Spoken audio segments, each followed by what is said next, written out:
Hello mga kabarya, mga kakoins. Nandito na naman po ang inyong lingkod, ang Geboy Coins TV. Yan. So mga kabarya, mga kakoins, meron po akong hinahanap dito po sa 10 peso BSP year 2003 na meron pong ah, collector value. Yan. So, ito pong 2003 na BSP na 10 peso ay meron dalawang variation. Yan. So, ito po yung reverse 1B na merong 14%. And then, reverse 2A na meron 6%. Yan. Ayon po yan sa Numista. Yan. So, mga kabaraya, mga ka-coins, isa po doon ang hinahanap ko po sa year 2003. Yeah. 10 peso BSP. Yan. So, para malaman nyo po kung ano yung hinahanap ko, ay alamin po natin dito sa barya ang barya na 2003 na hinahanap ko. Yan. So, ito po ay yung barya na nasa harapan natin ay hindi po ito ang hinahanap ko.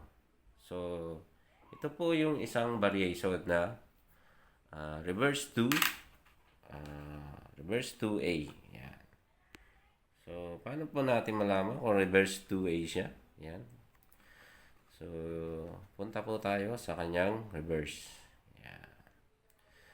So, ito po yung katangian ng reverse 2A. Yan.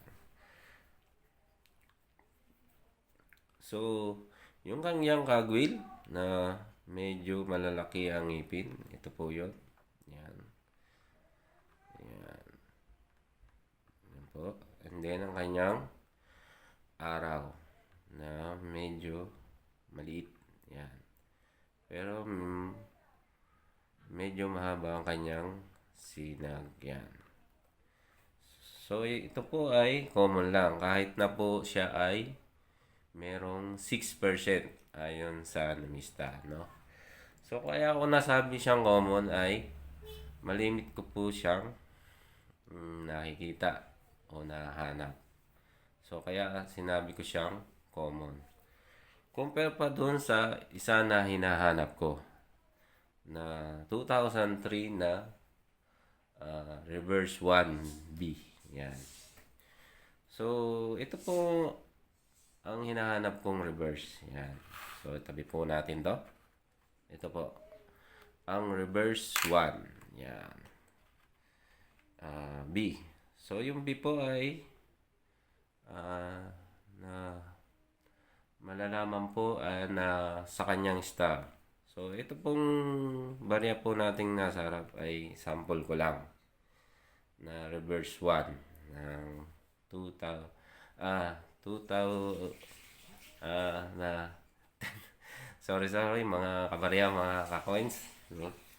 Medyo na-tense tayo, no? So, ito po ang isa sa mga reverse ng 10 peso na BSP. Yan, na reverse 1. So, example ko lang po to. Ito po ay may 14%. So, kahit 14% po siya, ibig sabihin po, 14%, so marami dapat siya.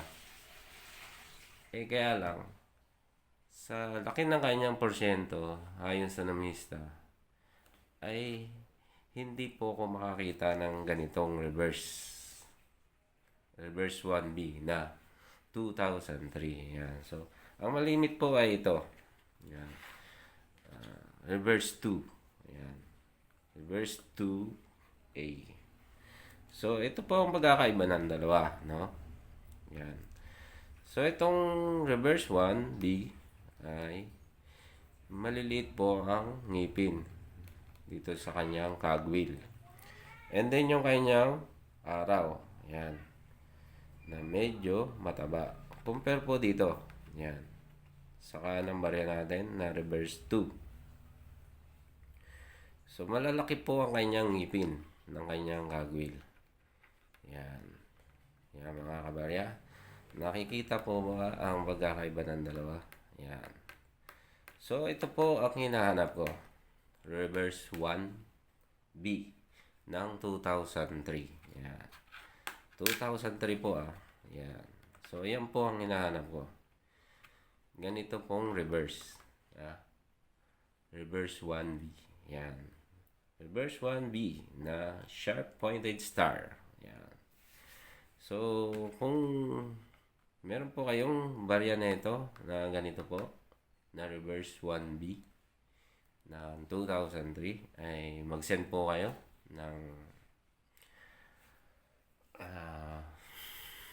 picture o ano man, barya nyo na 2003 na reverse 1 sa aking FB page na Yeboy Coins TV. So, hindi lang po ito ang hinahanap ko sa 10 peso BSP. Nahanap ko rin po yung hard to find na 2007, 2009. And then yung 2014. So, yun na lang po yung barya na kailangan ko dito sa 10 peso BSP na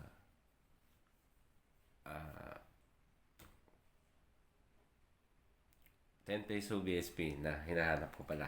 Yan. So, mga kabarya, medyo napahinto tayo, no? So, sensya na po. So, ito lang po ang hinahanap ko po sa 2003 na reverse 1. Yan. 2003 reverse 1 na maliliit po ang ngipin ng kagwil. Yan. So, mga kabarya, mga kakoins. So, hanggang dito na lang po. Maraming salamat po.